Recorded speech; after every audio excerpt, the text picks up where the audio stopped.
Attorney Lorna, kulang na kulang tayo sa impormasyon at edukasyon about the aged. Tama. Di ba? Lahat tayo tinuturuan kung paano ang pag-alaga ng sanggol hanggang lumaki yan. Pero yung pag-alaga ng matanda, wala yan sa curriculum, ha? Wala talaga. Anyway, ano ba nakasaad sa family code for the elderly? Sa family code, nandyan yung definition of support. So sa definition of support, kailangan you support members of the family. Kasama doon yung children, yung parents, at saka yung brothers and sisters. Ang support, hindi fixed amount. Magkano dapat supportahan, ano? Depende yan sa pangangailangan. It depends on the means, kung ano yung resources. Kagaya mo, no? Ikaw, naglalabada ka. Anong resource mo? Siya naman, nagpapalimos. Means and the needs. As you get older, mas malaki ang needs mo. Kesa sa, parang mga sanggol, hindi ba kailangan ng diaper? Pagtanda, kailangan rin ng diaper. Sino magbibigay ng suporta? Pamilya o estado? Ang primary dyan is the family. But, nasa constitution natin na the state is obligated to provide social security concerns, no? Nandiyan ang Universal Health Law, kasama dyan ang elderly. Nandiyan ang PhilHealth, kasama. Ang problema, marami tayong magagandang batas, hindi naman binibigyan ng appropriations. Budget ang kailangan. Ayun. That's why kung wala sa national budget, wala sa local government budget, walang nagdi-devolve sa mga barangay level. Walang mabibigay.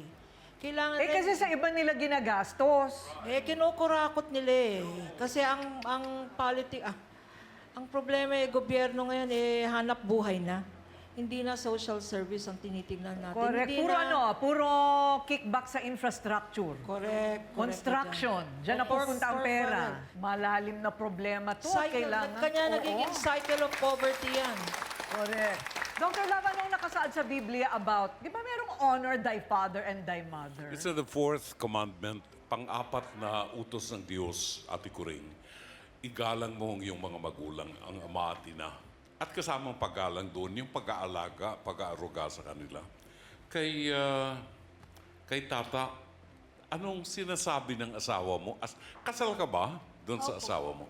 Anong sinasabi ng asawa mo sa'yo tungkol doon sa nanay niya, sa problema mo sa nanay niya? Nasabi ko po sa kanya, lagi na ako pinapakailaman niya. Ganun. Hayaan ko lang daw kasi daw matanda na daw po. Yun po, sinabi niya. Oo. Kaya minsan po naman makulit po din si nanay. Kaya minsan nagagalit din po Okay. yung asawa ko. Sana kumilos din siya magdesisyon siya bilang anak. Kasi itong tinamaan ng kulog na matandang to, noong malakas pa siya at isinilang yung anak mo, lahat ng paghihirap niya, ginawa niya, nagkanggugutom siya para maipakain dun sa asawa mo. No? At kung ang hinahanap mo ay yung bubuti pa ang lagay ng biyanan mo, nagkakamali ka, anak. Mas maraming problema at sakit ng ulo ang ibibigay niya sa'yo. Hintayin mo, mga 2 buwan pa, papanghe katawan yan. Hindi na marunong maligo yan. Bibihisa na yan. It's in the Bible, Ate Kuring.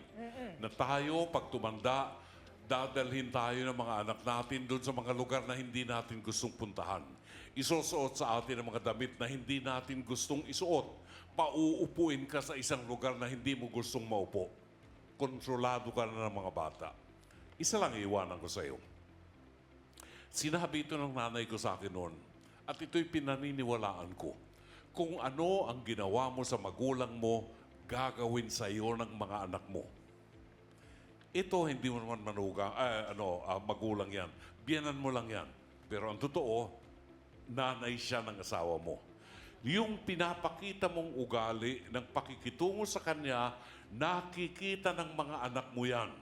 At asahan mo, pag pumuti ng buhok mo, maaalala mo si Dr. Love.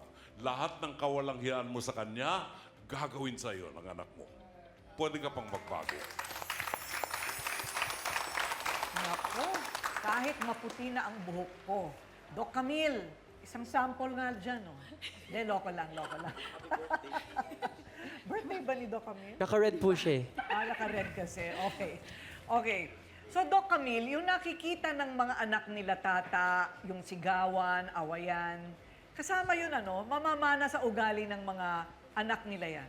Karaniwan na na yung ganitong klaseng environment, talagang sabihin na natin na pag nakalakihan, pwedeng nasanay sila na imbis yung boses nila malumanay, sanay silang magsisigawan, yung ganun. Tapos, dahil yun ang naririnig. At the same time, kung napapansin nyo, yung mga bata nga, as early as 2 years old or even 1.5 years old, nagmumura. What more sa isang bahay na palaging yun ay lahat ng sentence merong pagmumura. So talagang makikita natin na ito, hindi lang ito yung sabihin natin, yung akala nyo mamanahin, hindi, yun nakikita sa paligid. So siguro lang ate ko ring, malaking factor din siguro dahil wala tayong kaalaman masyado, no? Meron po kasi dito sa atin yung Philippine Society of Geriatrics and Gerontology. Alam niyo bang nasa Quezon City yun? Malapit lang sa atin. It's near, Oh, wow. it's in E. Rodriguez. Oh, ano meron doon?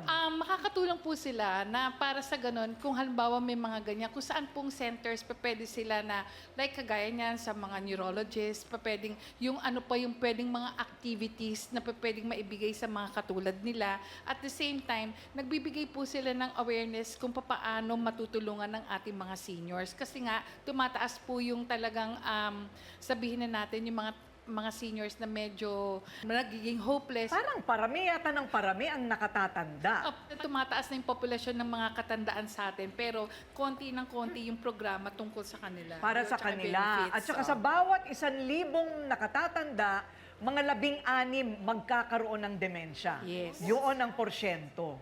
So, nakakaawa, walang paglalagakan pati. Naku, ewan ko kung paano natin aayusin itong sitwasyong ito.